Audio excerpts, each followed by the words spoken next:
ভালো মন্দ বিচার করবে দল। কে জামাতে ভোট দিছে, কে দাড়িপাল্লার সাথে ছিল, কে আওয়ামী লীগ নিয়ে নাচানাচি করছে, এটা আমার দল সার্ভে করতেছে। তাদের আগামী দিনে উঠার আর কোনো সিঁড়ি থাকবে না। যে প্রশাসন আপনাদেরকে পাত্তা দিচ্ছে না, তার উদ্দেশ্যে আমি বলতে চাই, এই কুমারখালী খুন সাথে যদি থাকতে হয় তাহলে এখানে কর্মীদের সাথে কাজ করতে হবে, কোনো বিকল্প নাই। আমি চেয়েছি সবাইকে এক ছাতার নিচে একত্রিত করতে, কিন্তু যদি আপনারা সেই সহযোগিতা আমাকে না করেন আমি বাধ্য হব রিপোর্ট করতে। আমি কোনোদিনও কারোর বিপক্ষে যেতে চাই না, কিন্তু আমাকে বাধ্য করবেন না। আমি বিগত জীবনে রাজনীতি করে, সংগ্রাম করে, লড়াই করে এখানে এসেছি, কাউকে তোয়াজ করে নয়। আমার ব্যাপারে আমি সকলকে সাবধান থাকতে বলবো। আমার নেতাকর্মী বঞ্চিত হচ্ছে, আমার নেতাকর্মী নির্যাতিত হচ্ছে, এটা আমি টলারেট করবো না।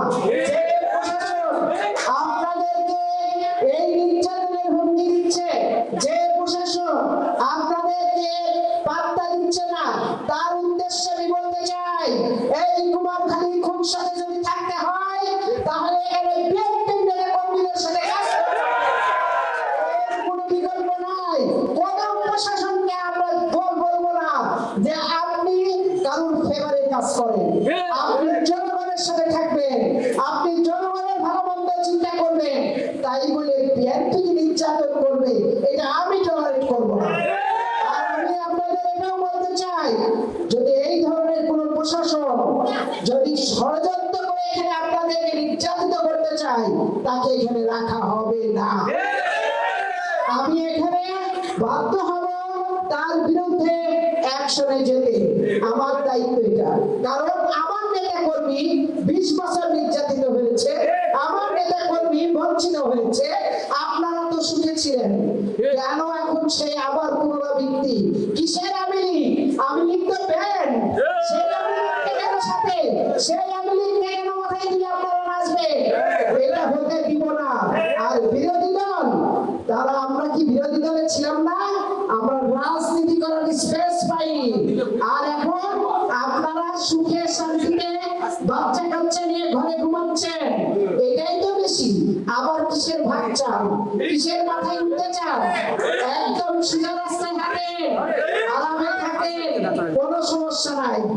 আপনারা আমাদের নেতা কর্মীর দিকে পাকা চোখে তাকালে আপনাদের খবর আছে, এটা বলা হবে না।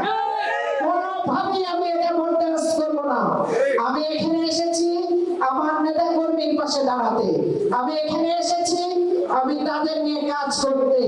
একই ছাতার তলায় আমার নেতা কর্মীকে আসতে হবে, আমি বাধ্য করব।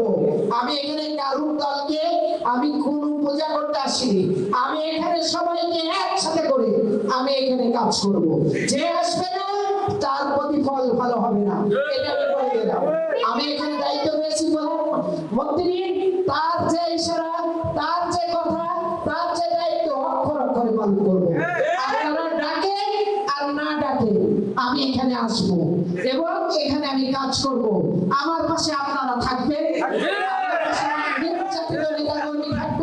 আমি সবাইকে নিয়ে হাঁটতে চাই, কাউকে বাদ দিতে চাই না।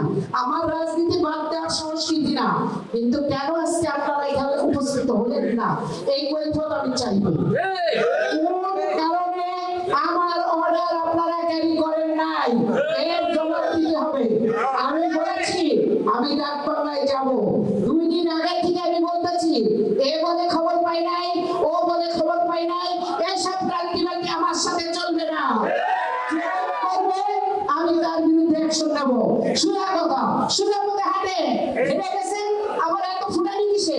আসেন একসাথে, আসেন কাজ করি, দলকে উদ্ধার করি, আসনকে পুনরুদ্ধার করি। আমি সেই কাজে আসছি, এর বাইরে কিছু না। এখানে আমার সোজা কথা, সবাইকে নিয়ে কাজ করবো, সবাই আমার নেতা। ভালো মন্দ বিচার করবে দল। কে জামাতে ভোট দিছে, কে দাড়িপাল্লার সাথে ছিল, কে আওয়ামী লীগ নিয়ে নাচানাচি করছে, এটা আমার দল সার্ভে করতেছে। তাদের আগামী দিনে উঠার আর কোনো সিঁড়ি থাকবে না। এই আসনে মেহেদী রুবিকে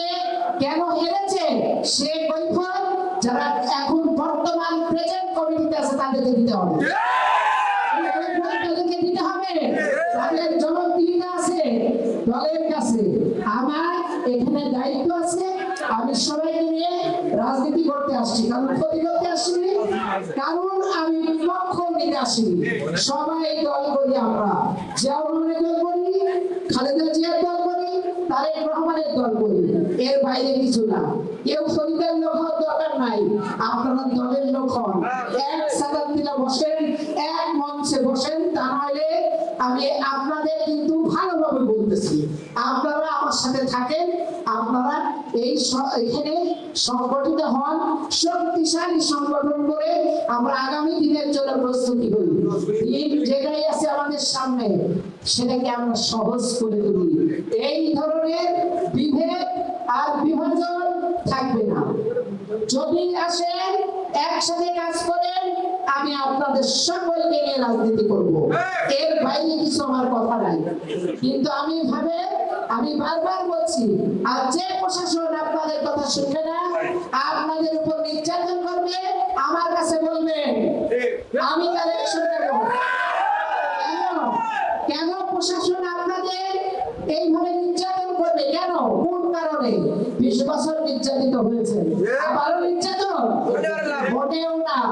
প্রশাসন, জনপ্রতিনিধি দল, সাধারণ মানুষ শান্তিতে রাখার জন্য একত্রিত হয়ে কাজ করতে চাই। আপনারা আসেন, আমরা কাউকে খাটো করে দেখবো না। এখানে যে মাননীয় সংসদ আছে তাকেও আমরা সম্মান দেখাতে চাই, সকলের সম্মান আছে।